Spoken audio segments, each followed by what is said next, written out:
Jadi, di video kali ini, saya dan teman-teman satu tim akan menjelaskan materi tentang diplomasi mempertahankan kemerdekaan Indonesia, yang mana ada 5 materi yang akan kami jelaskan.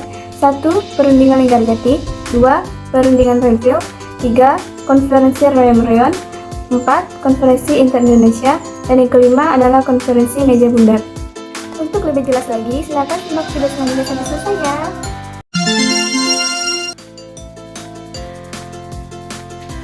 Perundingan Linggarjati. Setelah Indonesia memproklamasikan kemerdekaan, Belanda masih belum mengakui kedaulatan NKRI secara de facto.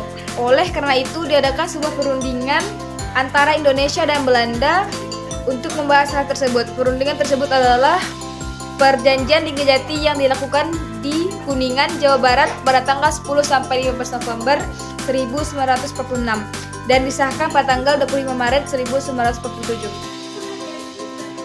Indonesia diwakili oleh Sultan Syahrir dan Belanda diwakili oleh Profesor Schleicher. Setelah perundingan di Linggarjati ini mencapai beberapa persetujuan, antara lain Belanda mengakui Republik Indonesia secara de facto yang terdiri atas Jawa, Madura, dan Sumatera. Selain itu akan dibentuk negara federal yang dinamakan Republik Indonesia Serikat, di mana Republik Indonesia menjadi salah satu negara bagiannya. Terakhir, akan dibentuk UNI Indonesia Belanda dengan Ratu Belanda sebagai kepala UNI. Perundingan Royan, Belanda kembali melanggar perjanjian Renville dengan melancarkan agresi militer Belanda kedua.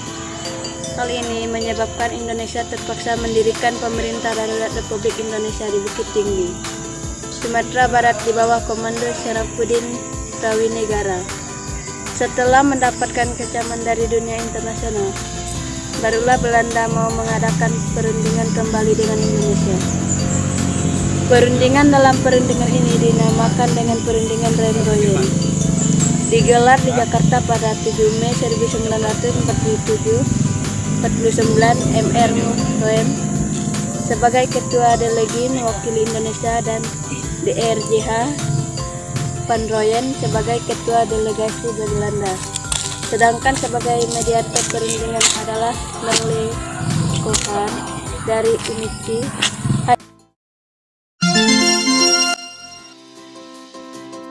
Perlindungan Renville. Usai peristiwa di Linggarjati, Belanda melanggar perjanjian tersebut dengan melakukan integrasi militer Belanda secara serentak pada tanggal 21 Juli 1947 terhadap kota besar wilayah RI di Jawa dan Sumatera. Tindakan ini mendapatkan kecaman keras dari dunia internasional. Karena itu PBB membentuk Komisi 3 Negara KTN yang beranggotakan Australia sebagai perwakilan Indonesia, Richard Kirby, Belgia sebagai perwakilan Belanda, Paul van Slens dan Amerika Serikat sebagai penengah Prof. Dr. Frank Graham untuk menyelesaikan permasalahan ini.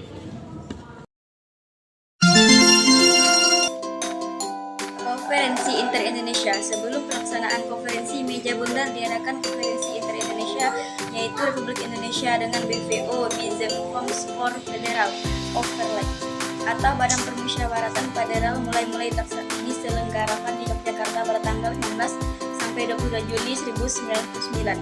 Kemudian dilanjutkan di Jakarta pada tanggal 30 Juli 1949.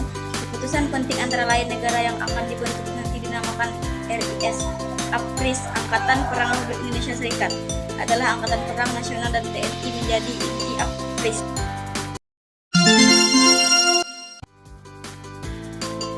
Konferensi meja bundar dilaksanakan di Den Haag, Belanda.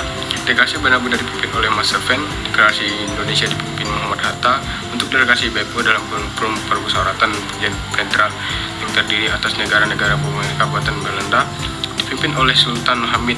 Sidang berlangsung pada tanggal 23 Agustus SD 2 November 19 KMB. Menghasil beberapa keputusan penting, yaitu Belanda mengakui kedaulatan Indonesia paling lambat 30 Desember 1949. Selain itu, Indonesia berbentuk negara serikat dan merupakan sebuah uni dengan Belanda. Uni Indonesia Belanda dipimpin oleh Ratu Belanda. Namun permasalahan Irian Barat masih merupakan daerah perselisihan dan akan diselesaikan dalam waktu 1 tahun. Oke, sekian penjelasan dari kami. Mungkin ada sebagian dari teman-teman yang ingin bertanya pada materi sebelumnya yang kami jelaskan. Silakan komen pada kolom komentar di bawah ya. Terima kasih.